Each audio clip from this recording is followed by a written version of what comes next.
Coach Sully, Reps and Sweat Martial Arts and Fitness. This is Matt Chat. So today's topic is violence and how martial arts prepares us for it, but not in the way that you think.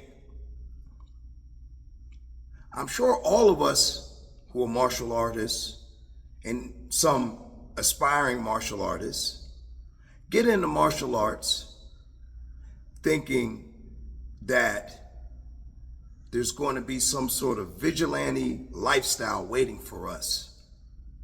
We're going to be the defenders of the weak.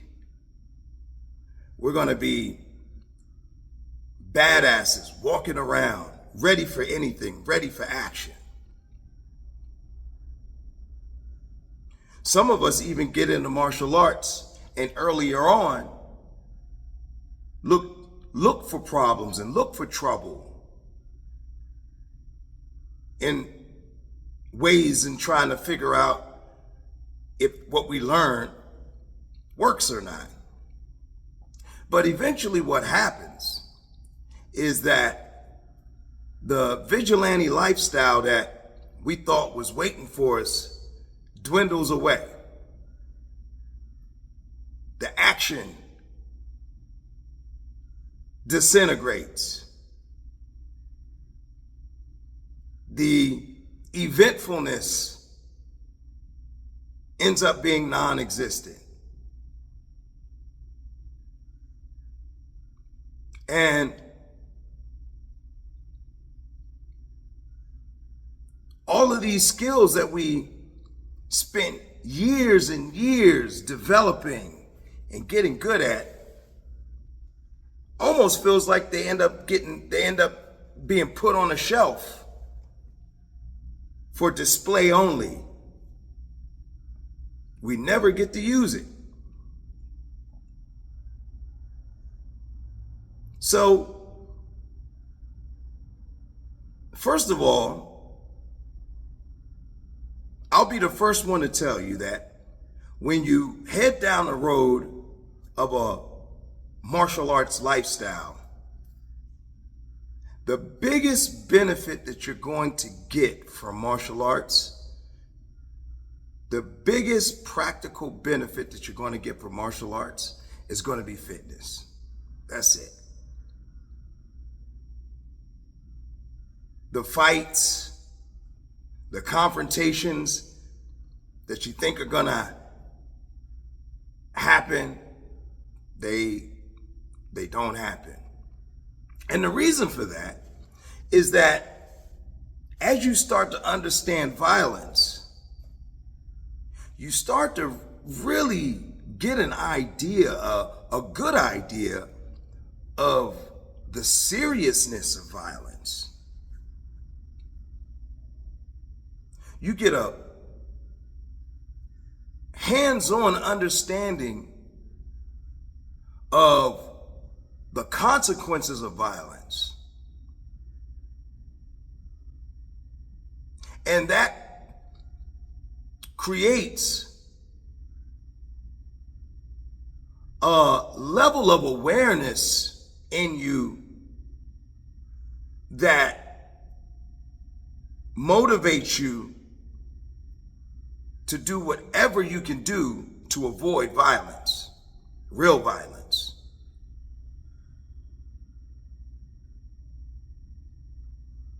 You start to understand that violence isn't something to be played with. And you start to get really, really, really, really good at avoiding conflict.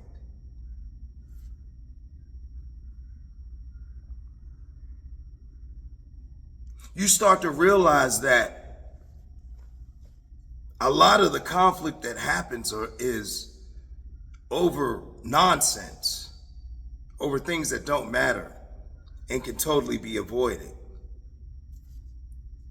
That ego that you had that would never let somebody talk to you in a certain way, that ego gets smaller and smaller. And it comes from confidence. You end up seeing situations, confrontational situations, beefs, as things that aren't worth your while anymore. And also, a lot of the pinned up aggression that might build up without the outlet of martial arts. A lot of that aggression isn't there. You have nothing to prove. Things seem to just roll off of you. They're not that serious. Somebody speaking to you or about you in a certain way doesn't offend you, doesn't make you want to resort to violence.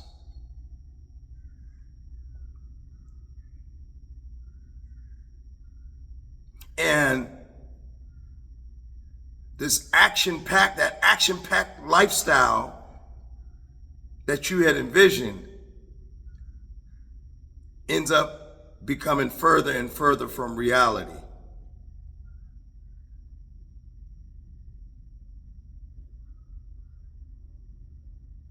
Even if you're in a field like law enforcement or security. I was in security for 20 plus years. Even in those high risk security, high risk scenario situations, even if that's your occupation, you still become really, really, really good at conflict resolution and making violence the last resort. I remember years ago, I used to work at a nightclub. This was a really busy nightclub, thousands and thousands of people in these nightclubs. So every weekend you had dozens of situations and incidents. And it was funny because a lot of my coworkers, my fellow security officers, it had gotten to the point, I was always trying to talk people down and, hey, come over here, let's talk.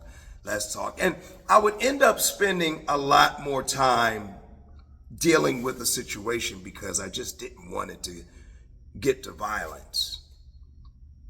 And it had gotten to a point where my coworkers were starting to question my credentials. They're like, yo, this dude is probably just soft. But there was one incident where, I guess long story short, I tried to talk this guy down, and I had told the rest of the guys to back off. I got it under control, and I kind of put the other guys in danger, and the guy that I was talking down took advantage of us backing off, and he attacked one of my coworkers. And I dealt with it quickly, but I guess I redeemed myself with that incident. But even in a profession where violence is higher probability-wise, you still get really, really good at avoiding violence. Because it's just not worth it. I used to tell people all the time that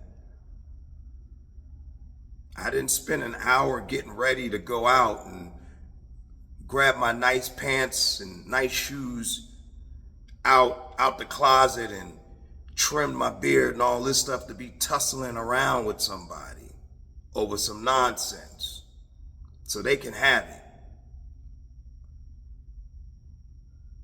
But when you train,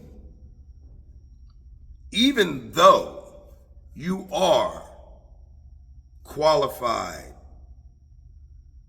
educated, capable, familiar, proficient at violence.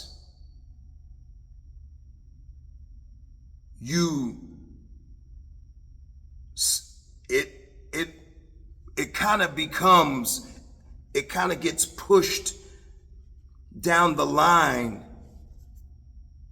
as far as priorities are concerned. Because as you start to get familiar with violence, you also start to become very aware of the consequences of violence. Your threshold for what provokes violence ends up becoming higher. Your threshold of where violence is necessary ends up going through the roof.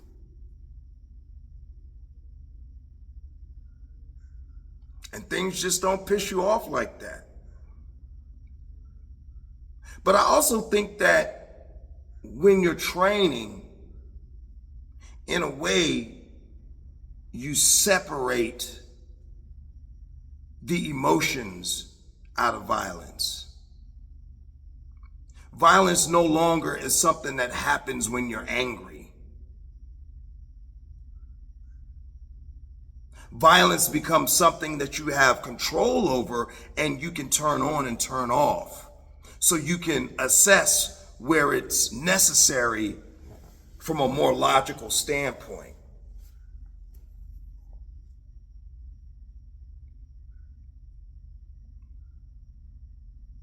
And it's just not priority anymore. You don't look at a situation, somebody standing across the street screaming sweet nothings at you doesn't intimidate you because they're across the street. You know where you're in danger and you know what warrants you to protect yourself. You know very well what warrants it. So you're not overreacting to anything. You know where you're vulnerable, so you're not putting yourself in vulnerable situations. The classic,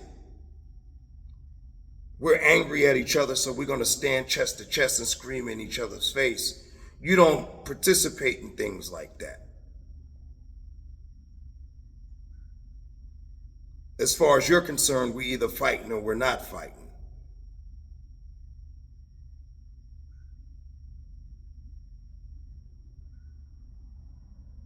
But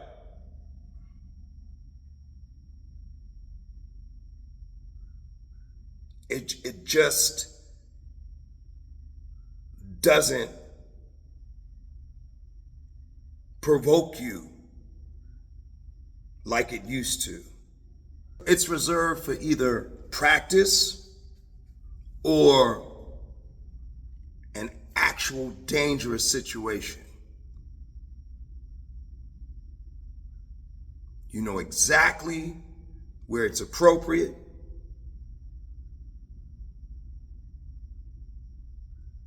And you know exactly when you need it.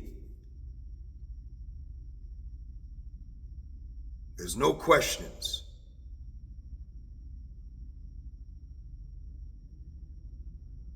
And there's no eagerness to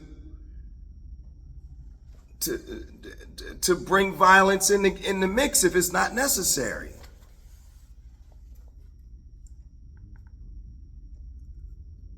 So, to sum it up, for those aspiring martial artists, for those just getting into martial arts, I hate to break it to you,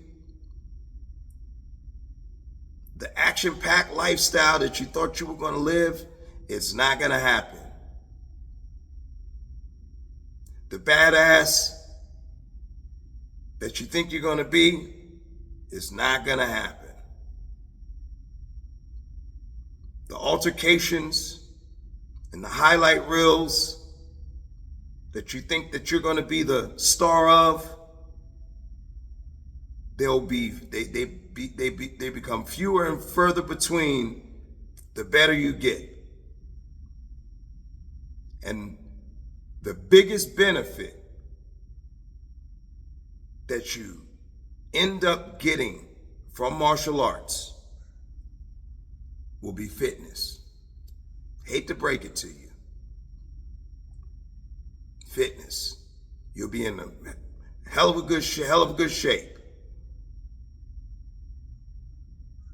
You'll be confident too. And that's part of the reason why you won't be quick to resort to violence. So keep that in mind. No vigilante lifestyle. All right, guys, gotta run. Coach Sully, Reps and Sweat Martial Arts and Fitness. This was Matt Chat.